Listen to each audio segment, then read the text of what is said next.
Hi everyone, this is Yurii from ORIL, and it means that we have another episode of our Blueprint podcast. Today we're going to talk about innovation. Today we're going to talk about Wi-Fi. Today we're going to talk about the big company with the name Eleven Software. And the person who will represent this company today, our new guest, Diwakar Kasibhotla. He is the CTO of the company. He is the guy with the 25 plus years of experience in technology. So he definitely knows what he's talking about. And I'm excited to hear his vision of the future for the real estate and the services like his company provides. But I'm not going to tell you anything about the services because he can do this much better than I.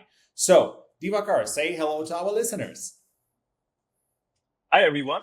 This is Diwakar Kasibhotla, CTO for Eleven Software. Excited to be part of this podcast. Yeah, thank you for finding the time for the podcast. I'm excited to have you as a guest. And can you please tell us a little bit more about Eleven Software? Eleven Software, as it says in your profile on LinkedIn, is a SaaS company on a mission of simplify Wi-Fi. What does it actually mean? Yeah, so Eleven Software is primarily helping uh, real estate and hospitality businesses in providing their guests seamless connectivity to Wi-Fi services. So what that means is when a guest checks in at a property, either it be a hospitality like a hotel property or at a multifamily unit, they can access Wi-Fi either by providing their credentials or access free Wi-Fi. And we are the providers of that SaaS software that allows them to connect, authenticate against the various systems that we have, the property management systems, and then they would be able to successfully authenticate and then connect and enjoy the Wi-Fi services. Okay, can you please clarify a little bit about the Wi-Fi services? Because a lot of people think that Wi-Fi is just a network where you can connect to browse the internet from your phone or something similar to that, nothing else. But what exactly you guys cover? Because I know that Wi-Fi in your meeting, it's something bigger and the range of services that you guys cover is wider than just the Wi-Fi. Absolutely. Yeah. And when I joined, I'm 6 months into the 11 software. When I joined, I thought like, how, we are providing Wi-Fi services. How difficult can it be? But as I got to know the providing that Wi-Fi services is not easy. You need to interface with multiple systems at a property. For example, property management system, loyalty system. For example, if you are a loyalty member at a brand, at a hotel brand, we need to make sure that you are getting the best service according to your tier. So understanding that, providing you a higher bandwidth service. So that's just an example of the interfaces that we have to build with all the systems on the property side. And then also on the hardware side or on the gateway side, you have different kinds of gateways that are being used across the multiple properties. You have the Arubas, the Ciscos, of which is the Meraki's, and the other hardware devices. So you need to also make sure that the software is interfacing and authenticating using with those devices, which becomes much more trickier because you have like so many types of devices, so many versions, so many flavors of them floating around, and to be able to successfully authenticate and doing that handshake for that guest. There's just a lot of work that happens in the background from an authentication and a handshake standpoint before we provide the guest with a seamless network or Wi-Fi service. Okay. Yeah, the thing is, like in your profile, it says that you guys were founded in 2002. And since that time, guys, you grow exponentially. And right now, it says that you provide technologies such as a passport and multi-passkey to facilitate 7 billion authentications per year in over than 10,000 properties with 1.5 million plus doors in 50 plus countries. How, guys, did you grow so big, and what kind of challenges did you guys have on this path? Yeah, absolutely. In fact, we are at more than 500,000 of the doors for multifamily units, and then we are at more than 15,000 properties on the hospitality side. So we have been growing over the last 15, 20 years. One of the ways, and we have been growing, is to make sure that we are very good at what we do. Something that we take I pride mean, on is yeah, your numbers saying that, so you don't have to. yeah, exactly. So we were maniacally focused on improving the services and not going beyond the scope of what we are chartered to do. We wanted to provide a seamless guest authentication and seamless connectivity to our guests, to our customers, and that's exactly what we focused on. And as we kind of got one of the top brands in the hospitality businesses, the word spread, and that's how we got the other customers as well, and that's how we kind of grew from there on. uh, the massive growth has started to happen from over the last 3 or 4 years, since the hotel industry, the Wi-Fi has become, initially the Wi-Fi was kind of a luxury for a lot of the properties. You need to kind of pay for the bandwidth, you need to manage it. Number one complaint from a guest to the front desk is about Wi-Fi. Like, hey, why is my Wi-Fi not working? Why is why am I not able to connect? Why is it slow? I'm not able to get on Zoom. And then the COVID actually accelerated some of these requirements, because guests were checking in, they were doing their remote work either on Zoom or Teams. So that's how properties, brands, our customers are understanding that how critical and how important this service is, and providing a better service rather than what they had, a patchy service, is coming in the front right now.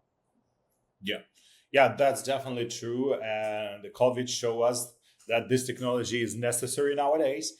And what I Mhm. want to ask you, it's like it says that you guys kind of big player in the hospitality services, but do you guys represent your services in some other areas, or it's just specifically hospitality? We are in hospitality. We are also in the multifamily unit, uh, in the real estate space, where a multifamily unit, a property management company, is managing, let's say, 1,000 apartment units.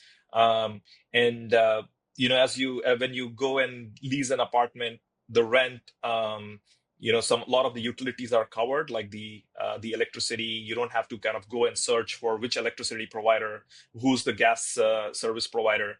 Now they have added Wi-Fi as well as part of the utility.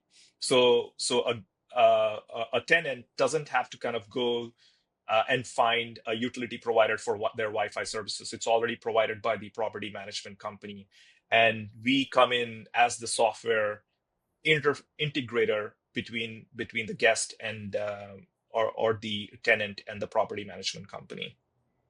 Okay, yeah, that sounds pretty familiar. I live in multifamily community. I know exactly what you're talking about. Yes, So, yes. yeah, the question from my side regarding this part will be: how do you guys manage to cover all the properties? Do you guys provide some software only from your side, or the hardware too? We are a software only company. So we work with multiple vendors from the hardware side, where we interface, for the different gateways, and the different systems that you have on the property, the access points. So we interface with a lot of these hardware providers, and provide the service. So we are purely a cloud-based software company. Okay. And you guys pretty big, and I'm pretty sure that you manage a lot of processes, not just with the same kind of management platform for the Wi-Fi, but I'm sure that you're using some another technical solution for your internal processes. And I'm sure that as a CTO, you know that. Can you please tell us a little bit more about your day-to-day routine and what kind of solutions you guys use to become so big and successful? Yep, absolutely. So we are a completely agile shop. We We get in the requirements. We use a lot of tools in terms of identifying how to identify our backlog. What are the requirements? Breaking those requirements into smaller pieces. We use tools like Jira, and break those, the large pieces of requirements into smaller stories. We follow the agile processes of grooming those stories. We have project managers, program managers, product managers.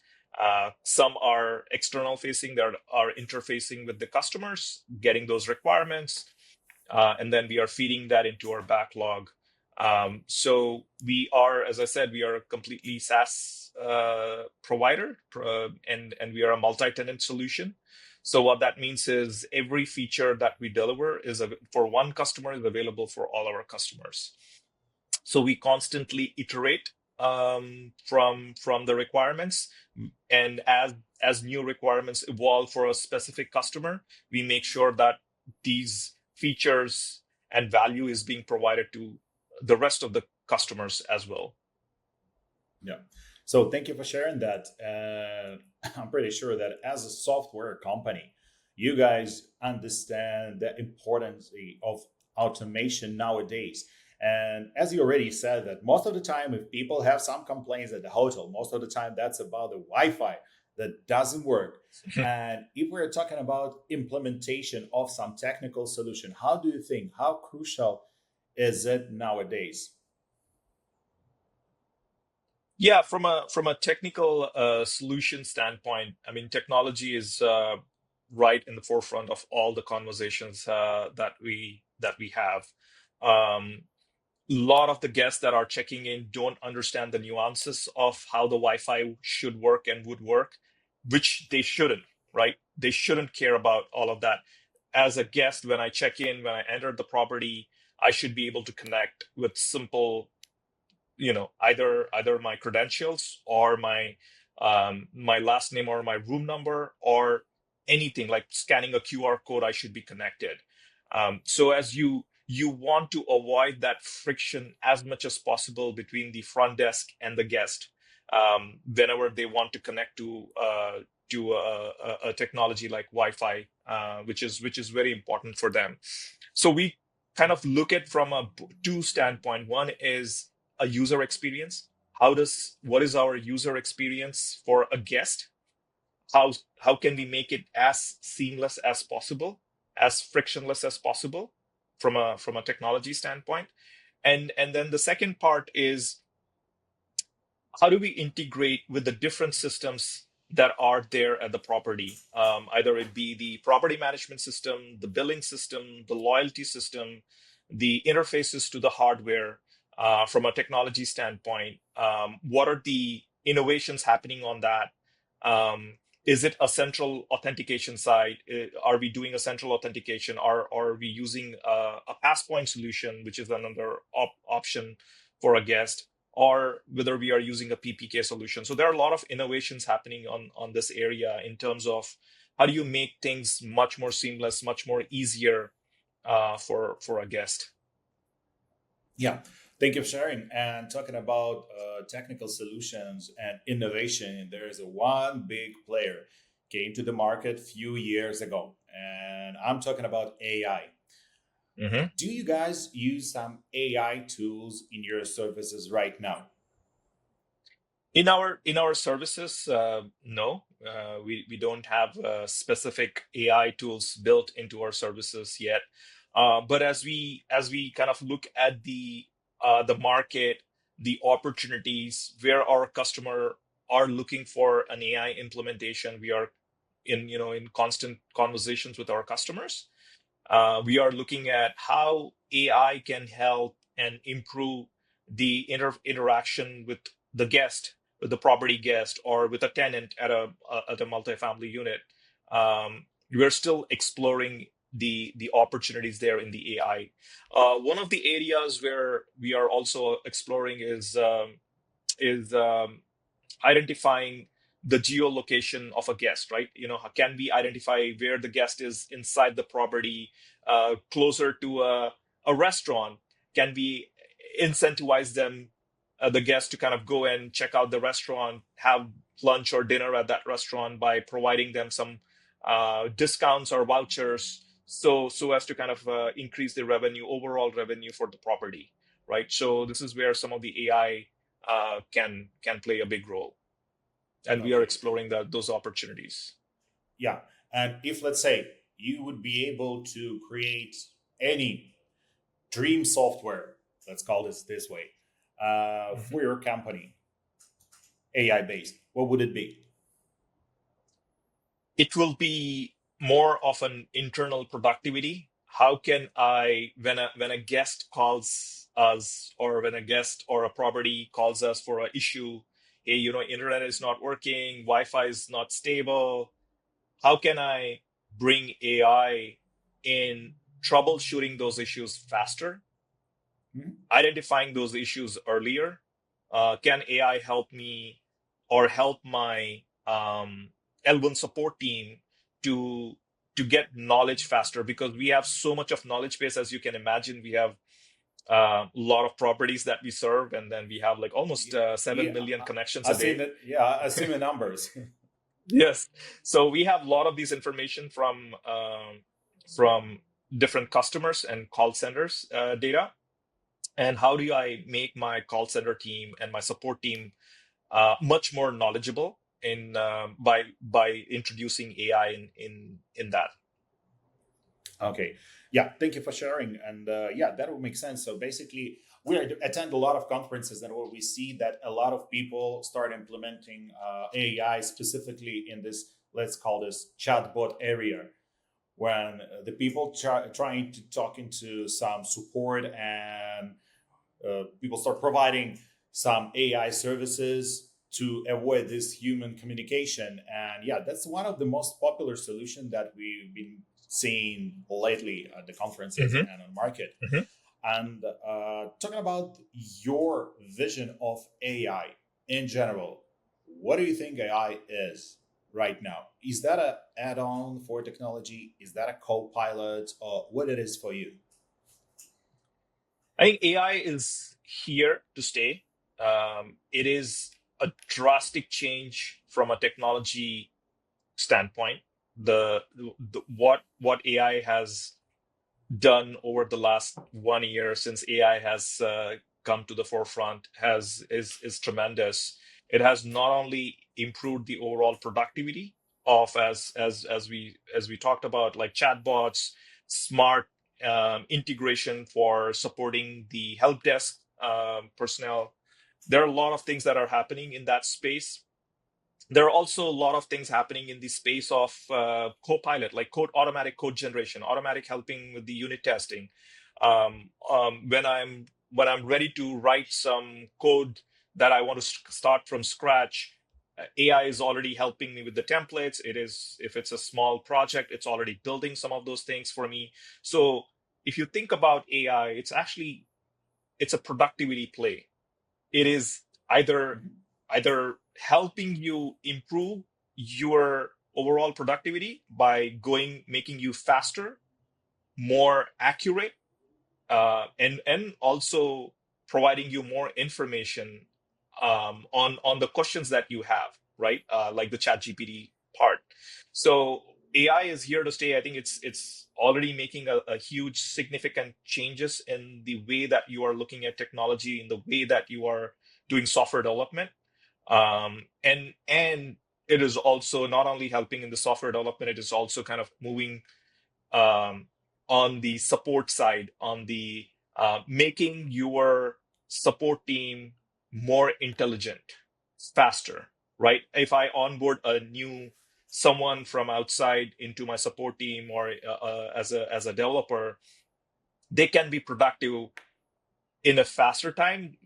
Before, they would be productive in 2 to 3 months, because now they need to learn a lot of things. They need to take some support calls, or they need to kind of understand the code base. Now with AI, I think they can be productive in a less than a month, right? Because they have Yeah. all these information at the tip of their fingers. Yeah, 100%. 100% right now, AI helping us to save a lot of times. Even if we're talking about mailing, how many things the AI can fix right now. That's great. I mean, when the first time I heard about the GPT and I started using that, that was just a kind of grammar checker for me, like a Hmm. Grammarly. Hmm. But later Yeah. on, now I having a conversation with the AI, I getting a lot of cool answers and educate myself much faster. And yeah, I'm pretty sure that right now it's a co-pilot already. Where that's going to be in 5 years, I can't just assume. And what is your assumption? Where the AI going to be in 5 years, or let's say 10 years from now? I have really high hopes for AI. I think what the technology changes that it has introduced in just in the last 1 year since AI has come to the forefront. AI was always there. It's just that it was not a public knowledge, right? Not everyone was aware of what was happening, but it was always being used in the background and a lot of the systems. As you see a lot of investment, as you see a lot of focus on AI, and as you see, just an investment on the processing of the information, and the chips that are being built, the GPU chips that are being built in the market, I have no doubt in that you will see a significant increment in the value that AI is going to bring in next 4 to 5 years.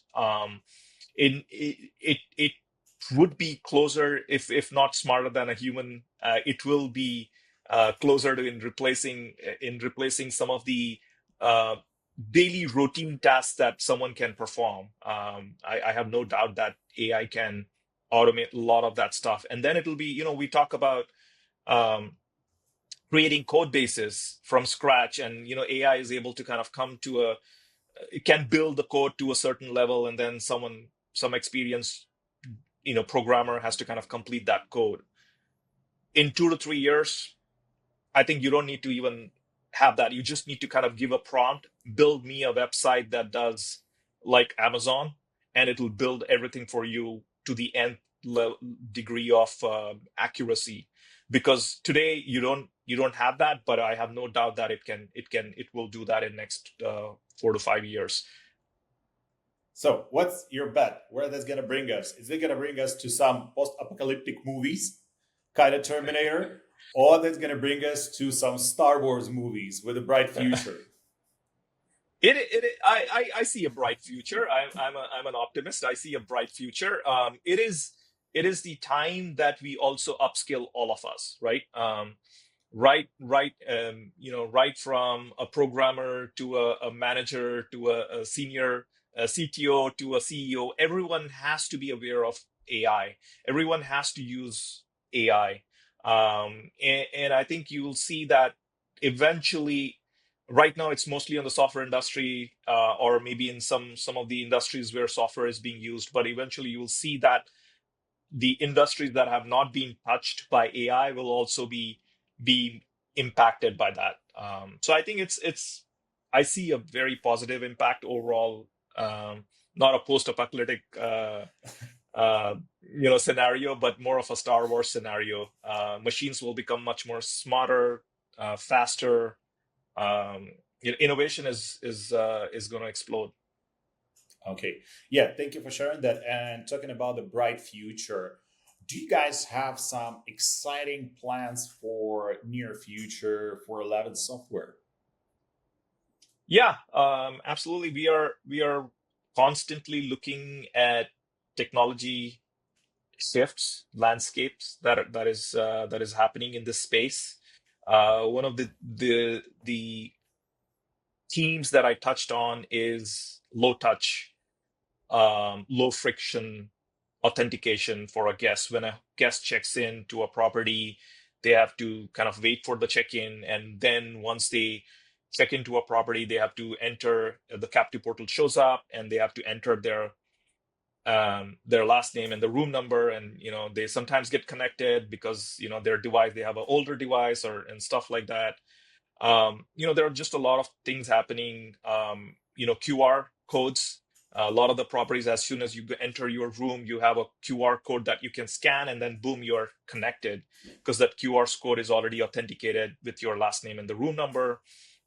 So it's a low touch, low friction opportunity for us to kind of integrate that. There are other opportunities that are or things that are happening in the industry where how do you get a seamless experience when you are in your room? Can you use that same authentication mechanism to kind of start streaming your favorite series on Netflix or on Hulu or on HBO using the same QR code? Can you AirPlay? So Apple is also, we are working with Apple on integrating AirPlay in some of these properties where you can authenticate yourself, you can stream the content that you enjoy at home, just like how you do it AirPlay at your house, you can do it at the property as well. And that things are becoming more seamless, and we are just excited kind of to be part of that. And then we are working on some of those innovations as kind of the market shifts and the guest requirements change. That sounds great. And thank you for sharing that. And we wish you good luck with that. And we slowly but surely going to the end of our podcast. And before we're going to end it up, can you please share a little bit more details about how people can contact you? Our listeners will decide to get in touch with you. Where the best place to do that? Yeah, the best place is to go on 11software.com and contact sales if you have any questions, or you can always connect me on LinkedIn. I'm very active on LinkedIn. I'm available for to connect and share all about 11 Software and how 11 Software can help you with your Wi-Fi management. Okay, so thank you for sharing your contacts. And the last but not least, that's already became a tradition. What's going to be the final statement from your side to our listeners? Something inspiring or something very smart or a little bit of both? What's that going to be? I I was an architect. I was a developer myself, and I grew up as a CTO in leading multiple teams. One of the philosophies that I live by is uh, making things simple is the most difficult thing. So let's try to keep things simple and seamless so that you can build a better product. That's kind of I would want to leave the audience with. Yeah, that sounds actually pretty cool. And I totally agree with that statement. So, Divakar, thank you for being our guest today. I appreciate your time. I wish you all the best personally and for 11 Software too in all your beginnings. Thank you to being our guest and just stay ahead of all the technologies, stay on track, be the mindful, and thank you for being with us. For our listeners, guys, that was our guest Divakar. Thank you for listening to us, and very soon we're gonna come with the next episode. Have a great day and ciao for now.